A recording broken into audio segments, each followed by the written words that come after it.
Evolution is the process by which living organisms develop and diversify from primitive forms. Life on Earth depends on evolution to survive and reproduce. But for the first time, we are given the ability to evolve robots. Welcome! In this final project, I have envisioned a Ludobot that moves towards a cube as a factor of fitness. We will see random and evolved Ludobots that desire to move towards the cube. Here, we see a Ludobot that does not move towards the cube and does not have good fitness. Here, we see a Ludobot that attempts to go towards the cube but the body has not evolved well enough.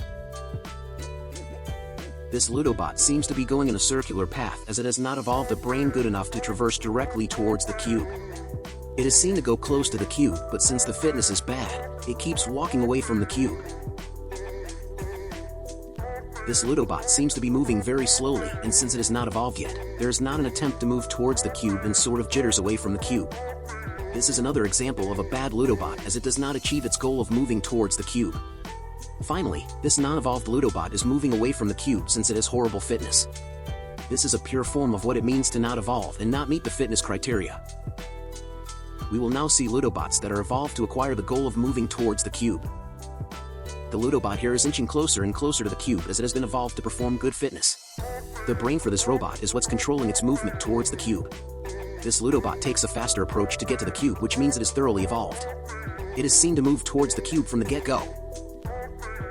Here, the Ludobot has evolved the brain and the body to run towards the cube as quickly as it can and to also stay near the cube. It is seen to reach the cube quickly and stay near it. Here is another good Ludobot.